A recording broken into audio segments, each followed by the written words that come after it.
ఇక్కడ కొంచెం లోపల డౌన్ చేయండి రెడీ స్వామి. జై దుర్గాయ నమః. సర్వస్వరూపే సర్వేశే సర్వశక్తి సమన్వితే భయేభ్యస్త్రాహినో దేవి దుర్గే దేవి నమోస్తుతే. కలియుగంలో దుర్గానామం ఉచ్చరించడం వల్ల సకల దుర్గతులన్నీ కూడాను నివారణ అవుతాయి. అటువంటి మహాపుణ్యక్షేత్రం ఇంద్రకీలాద్రి మీద వెలసినటువంటి కనకదుర్గాదేవి. ఈ కనకదుర్గాదేవి ఆలయంలో లోక సంరక్షణార్థం అశేష భక్తజన వాహిని అందరికీ ముక్తి మోక్షం కోసం అని చెప్పని గత 40 సంవత్సరాల నుంచి కూడాను ఈ భవానీ మండల దీక్ష కార్యక్రమం ఏర్పాటు చేయడం జరిగింది. మరి ఆ రోజు 9 మందితో ప్రారంభం చేసినటువంటి మండల దీక్షలు ఈరోజు 9 లక్షలు నుంచి పైచులుకుగా మనకి అమ్మవారికి భక్తులు భవానీలో 40 రోజులు మండల దీక్ష తీసుకుని అనేక రాష్ట్రాల నుంచి కూడాను మన దగ్గరికి వచ్చి అమ్మవారి యొక్క దగ్గర మాలాధారణ విరమణ కార్యక్రమాలు చేయడం జరుగుతున్నది. ఈరోజు కార్తీక శుద్ధ ఏకాదశి, ఇవాళ నుంచి కార్తీక పూర్ణిమ వరకు 5 రోజుల పాటు పాంచాన్నికముగా ఈ మాలాధారణ కార్యక్రమాలు నిర్వర్తించడం జరుగుతుంది. మరి అలాగే అక్కడి నుంచి 41 రోజుల పాటు ఈ దీక్ష తీసుకుని 41వ రోజు పరిపూర్ణంగా విరమణ చేయడం జరుగుతుంది. డిసెంబరు 11వ తారీఖు నుంచి 15వ తారీఖు వరకు కూడాను ఈ మాలాధారణ విరమణ కార్యక్రమం, శతచండీ హోమము ఇవన్నీ కూడాను జరుగుతాయి.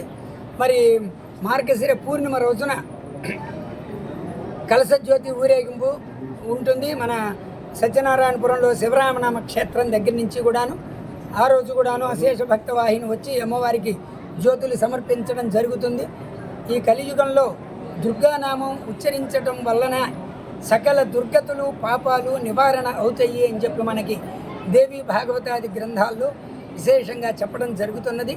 అందువల్ల ఈ కలియుగంలో త్వరితగతిన మోక్షం పొందాలి అంటే భగవన్నామం చెయ్యాలి. ఎందుకంటే మనం దేవతని ఆరాధించడానికి యజ్ఞ యాగాది జప హోమ తర్పణాది క్రమంలో మనం ఆరాధిస్తాం. అయితే సామాన్యమైనటువంటి పామరుడిగా ఉన్నటువంటి మానవులు, ఆ అర్హత లేనటువంటి వాళ్ళు కానీ అవి చేయలేనటువంటి వాళ్ళు కానీ ఏం చేయాలి అంటే భగవన్నామంతోనే మనం పాప నివారణ చేసుకోవాలి అని చెప్పని పురాణాలు చెప్తున్నాయి. అందువల్లనే ఈ భవానీ మండల దీక్షలన్నీ కూడాను శివదీక్షలు కానీ ఇవన్నీ విశేషంగా ఉద్భవమైంది కలికాలంలో దానివల్లనే. అందువల్ల ఈ భవానీ నామం చేయటం వల్లనే మనలో ఉన్నటువంటి పాప పరిహారం అంతా కూడాను అవుతుంది. 50 మంది భక్తులు అందరూ కూడాను ఈ దీక్ష కార్యక్రమాల్లో పాల్గొని అమ్మవారి కృపకు పాత్రలు కావాల్సిందిగా కోరుతున్నాము.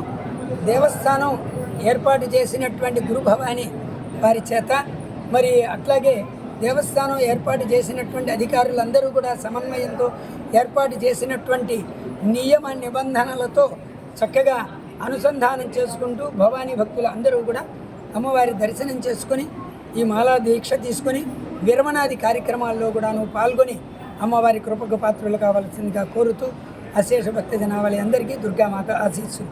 జై దుర్గా భవానీ, జై జై భవానీ.